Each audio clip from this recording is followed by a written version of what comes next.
साथियों, आपका बहुत बहुत शुक्रिया। आज संडे होने के बावजूद ये ऑफ दिन रहता है, फिर भी आप आए, आपका बहुत बहुत शुक्रिया।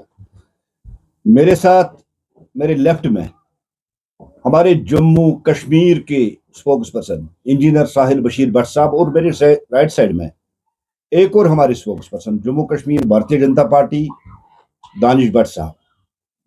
साथियों, जैसे कि आप जानते हैं कि पिछले कई दिनों से कश्मीर और जम्मू की पॉलिटिक्स में सेपरेटिज्म और टेररिज्म को ग्लोरीफाई करने की कोशिश की जा रही है।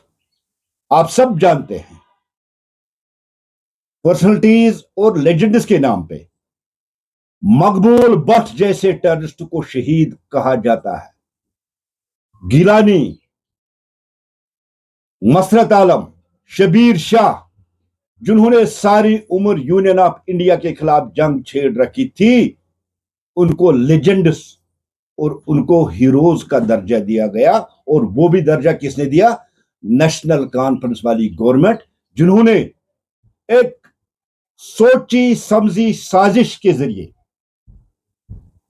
लाइब्रेरीज तक और स्कूलों तक जो सर्व शिक्षा अभियान जो सेंट्रल गवर्नमेंट की फंडिंग से चल रहा है, भारत का पैसा भारत के खिलाफ नेशनल कॉन्फ्रेंस ने यूज करने की बहुत बड़ी साजिश की। और जो टेक्स्ट उन बुक्स में लिखा गया था, उसमें टेररिस्ट मकबूल भट्ट को शहीद, गिलानी, मसरत आलम और शबीर शाह जैसे हुर्रियत जो बैनर्ड है, जिन्होंने सारी उम्र भारत के खिलाफ जंग छेड़ के रखी थी, जो कुछ बंद है कुछ मर गए, उनको लेजेंड्स और उनको हीरोज कहा गया। भारतीय जनता पार्टी ने बहुत पहले ही कहा, और आज भी हम वही संकल्प लिए हुए हैं, देश के खिलाफ कोई भी साजिश, देश की अखंडता, देश के आईन, देश की जमहूरियत के खिलाफ एक बहुत बड़ा षड्यंत्र जो नेशनल कॉन्फ्रेंस रच रही है, उसको हम किसी भी सूरत में कामयाब नहीं होने देंगे।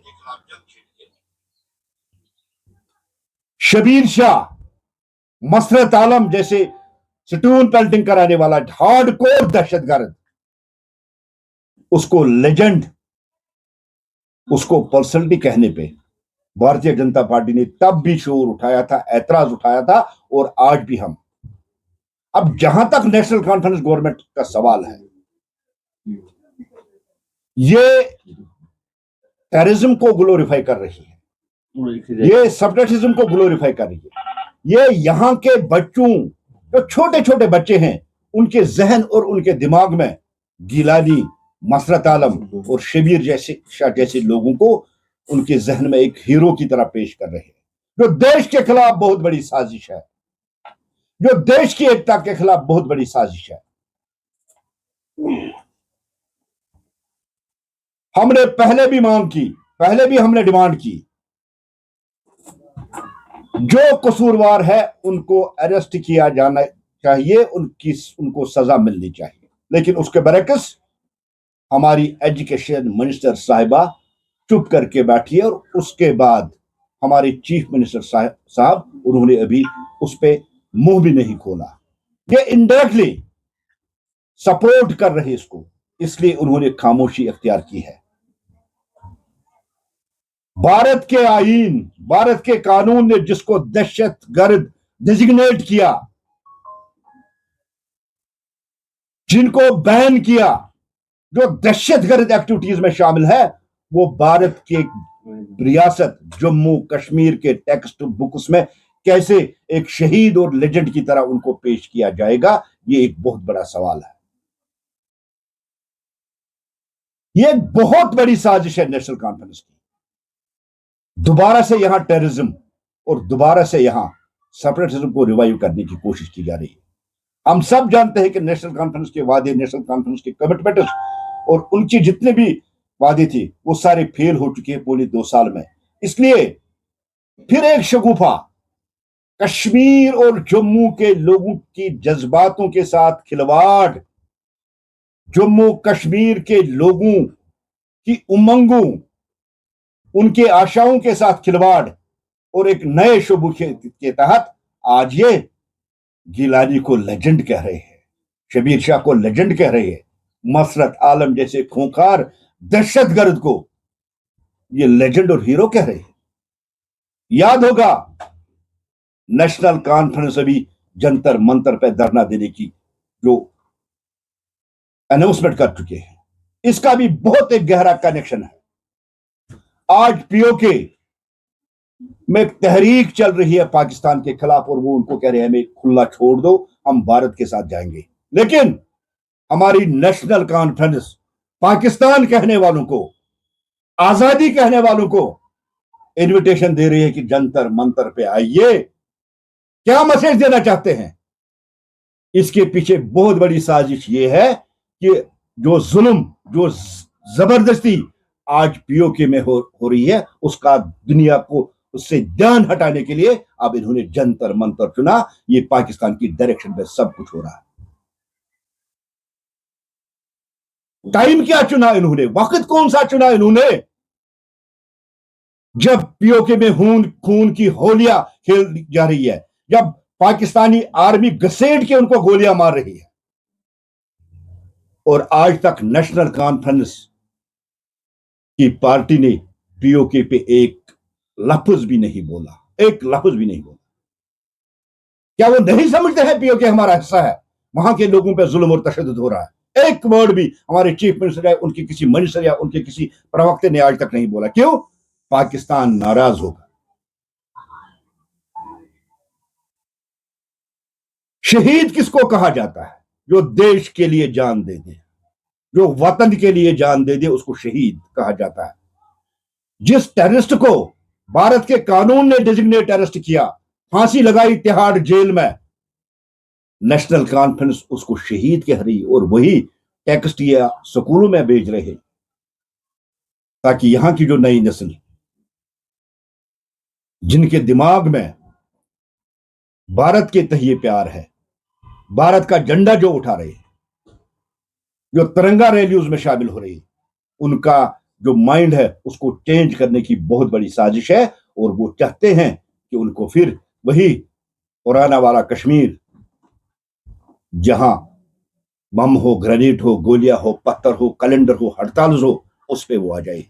ये कौम को तैयार कर रहे हैं दहशतगर्द बनने के लिए, ये एक पीढ़ी तैयार कर रहे हैं यहां सेपरेटिज्म को तैयार करने के लिए। लेकिन भारतीय जनता पार्टी इसकी किसी भी सूरत में इजाजत नहीं देगी। और हम चाहते हैं, अगर अभी तक आपने 3 पब्लिशरों को अरेस्ट किया है जिन्होंने इन बुक्स को पास किया, उस कमेटी के साथ क्या हुआ, उनके खिलाफ एक्शन क्यों नहीं? और सबसे ज्यादा जिसकी देख रेख में ये सारा है वो हमारी एजुकेशन मिनिस्टर सकीना यतू साहिबा है। उमर साहब उसके बारे में कोई बात क्यों नहीं करते हैं? मॉरल ग्राउंड उस पर सकीना यतू जी को रिजाइन करना चाहिए। अगर वो नहीं करती तो उमर साहब को उनको सैक करना चाहिए, क्योंकि देश के खिलाफ, देश की एकता के खिलाफ, देश की अखंडता के खिलाफ इस साजिश में सकीना यतू जी बराबर की शामिल है। भारतीय जनता पार्टी ने पहले भी डिमांड किया, आज भी हम डिमांड कर रहे हैं, ये जो बुक्स है, इन बुक्स को लिखने वाले, पब्लिश करने वाले, इन बुक्स को पास करने वाले और इस डिपार्टमेंट की हेड एजुकेशन मिनिस्टर हमारी सकीना यतू साहिबा, उनके खिलाफ भी एक्शन होनी चाहिए। यही डिमांड भारतीय जनता पार्टी की, यही डिमांड भारतीय जनता पार्टी लेके चल रही है। भारतीय जनता पार्टी मकबूल भट्ट जैसे दहशतगर्द को शहीद करार नहीं देने देगी। और सबसे बड़ी बात, उस बुक में एक वर्ड लिखा है, हम कहते हैं पाक ऑक्युपाइड जम्मू कश्मीर, और नेशनल कॉन्फ्रेंस किस बुक को पास कर रही है जिसमें लिखा है इंडियन ऑक्युपाइड जम्मू कश्मीर? कौन सी सियासत, किस तरीके की सियासत? क्या ये मुल्क के खिलाफ जंग छेड़ना चाहते हैं? क्या ये कश्मीर को 2019 से पहले वाली पोजीशन में ले जाना नहीं चाहते हैं? इसलिए इसको इंडियन ऑक्युपाइड कश्मीर वाली बुक को ये पास करेंगे। मकबूल भट्ट जैसे दहशतगर्द जिसको फांसी दी गई उसको शहीद कहे जाने वाली किताब को ये पास करेंगे। हमारी एक ही मांग है, एक ही डिमांड है, सकीना यतू साहिबा को सैक करना चाहिए। उनका कोई हक नहीं है एजुकेशन मिनिस्टर बनने का, क्योंकि देश के खिलाफ, देश की एकता, देश की अखंडता, देश के इंस्टीट्यूशंस के खिलाफ एक साजिश जो हो रही है उसमें बराबर की शरीक सकीना यतू साहिबा भी है। तो साहब अब कल 13 जुलाई मनाया जा रहा है, क्या कहना चाहेंगे आप उनकी शहादत पे जो 1931 में हुई थी? कौन से शहीद, किन की शहादत आप बात कर रहे? लुटेरे थे, दंगाई थे, फसादी थे। हिस्ट्री पढ़िए। उस दिन 8 कश्मीरी पंडितों को कत्ल किया गया। आपका ऐतिहासिक डाउनटाउन जो जैन कदल है वहां 4 कश्मीरी पंडितों को बोरी में बंद करके दरिया में फेंका गया। बडगाम में 4 लोगों को तीसरी मंजिल से नीचे गिराया गया। ये एक ट्रायल चल रही थी, कोर्ट की कार्रवाई चल रही थी, उसके खिलाफ इन्होंने आवाज उठाई महाराजा के खिलाफ।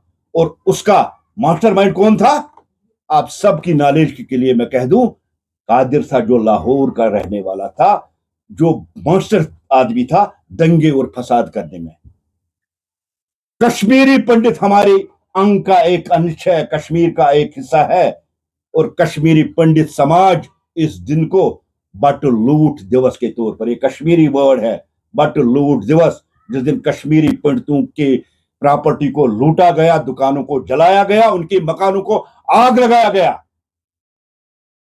इसलिए कश्मीरी पंडित इस दिन को ब्लैक डे के तौर पर मना रहे। कोई शहीद भारतीय जनता पार्टी को नहीं मानती है। हम शहीद मानते हैं अयूब पंडित को, हम शहीद मानते हैं मकबूल शेरवानी को, हम शहीद मानते हैं उन पुलिस वालों को जिन्होंने देश के लिए जान दे दी। खासकर अयूब पंडित, क्या वो शहीद नहीं है जिसको सबसे बड़ी मस्जिद में कत्ल किया गया? क्या वो पुलिस अफसर शहीद नहीं है जिनको नमाज पढ़ते ही बाहर निकले उनको गोली मार के हलाक कर दिया गया? और एक नैरेटिव बनाने की कोशिश की जा रही, शहीद शहीद शहीद। दंगाई और फसादियों को शहीद नहीं कहा जा सकता। आपको याद है कि 2019 तक ये दिन बड़े धूमधाम से मनाया जाता था, वहां पे पुलिस की भी मतलब सलामी वलामी दी जाती थी, छुट्टी भी होती थी इस दिन पे। हरियाणा से देखिए 2019 से पहले क्या जम्मू कश्मीर था? 2019 के बाद आप जम्मू कश्मीर देखिए, तब 2 विधान और 2 निशान हुआ करते थे यहां। अब ये बदला हुआ जम्मू कश्मीर है। एक प्रधान, एक निशान, एक विधान यहां काम कर रहा है। दस्त कर दिया हमने उस दूसरे झंडे को, 370 को गाड़ दिया हमने कब्र में। ये नए जम्मू कश्मीर की बात कीजिए, नए भारत की बात कीजिए। 2019 से पहले यहां गिलानी की काल पे भी हजारों लोग निकलते थे, मसरत आलम भी यहां पत्थरबाजी कराता था। आज कहां उसका ठिकाना है? तिहाड़ जेल। जो भी भारत की एकता, भारत की अखंडता के लिए उसको नुकसान पहुंचाने के लिए कोशिश करेगा, या उसके लिए तिहाड़ जेल है या उसके लिए उससे भी कड़ी सजा है। जिस तरीके से कल वज़ीर आला उमरुल्लाह ने इल्जाम लगाया कि जम्मू से ताल्लुक रखने वाले एक एमएलए को 20 से 30 करोड़ की ऑफर की गई है, रियासत का दर्जा भी उसे कहा गया है कि बहाल करेंगे, क्या इस पे आप कहते हैं? देखिए, सबसे पहले कि उमर अब्दुल्ला साहब अगर माफी नहीं मांगेंगे तो उनके खिलाफ criminal case Bharatiya Janata party करेगी। किसने ऑफर किए, कहां ऑफर किए, कौन वहां था, यह सबसे बड़ा क्वेश्चन है। और जो कह रहे हैं कि सुप्रीम कोर्ट का वकील और पद अधिकारी है उमर अब्दुल्ला साहब को, ये बात सामने लानी चाहिए कि वो सुप्रीम कोर्ट का वकील कौन है जिसने 20 से 30 करोड़ ऑफर किए। ऐसा कुछ भी नहीं, गलत है। 20,000 पे बिकने वालों के लिए 20 करोड़ नहीं दिए जाते। अल्ताफ साहब, जिस तरीके से आपने कहा कि सकीना यतू पे कार्रवाई होनी चाहिए, एलजी साहब ने उनको सस्पेंड कर दिया, जबकि सकीना यतू ने कहा कि एलजी साहब ने उन्हें सस्पेंड किया, मैंने तो सिफारिश की थी उनको टर्मिनेट ही किया जाए। नहीं, ऐसा कुछ भी नहीं। अगर सकीना यतू साहिबा की आप प्रेस कॉन्फ्रेंस देख रहे थे उस टाइम जब शाम को वो मीडिया के सामने, उसकी बॉडी लैंग्वेज चेक कीजिए, हंस रही थी, मुस्कुराहट थी उसकी चेहरे पे, वो दर्शा रही थी कि मैं कामयाब हो गई अपने मकसद के लिए। हम सस्पेंशन की बात नहीं कर रहे, हम अरेस्ट की बात कर रहे। अभी 3 ही लोग, और उस डिपार्टमेंट को हेड कौन कर रही है? सकीना यतू जी। कैसे ये मटेरियल, कैसे ये टेक्स्ट पास हो गया, ये कंटेंट कैसे किताबों तक पहुंच गया, किसने पास किया, उसकी जिम्मेदारी सकीना यतू साहिबा को लेनी पड़ेगी। Thank you.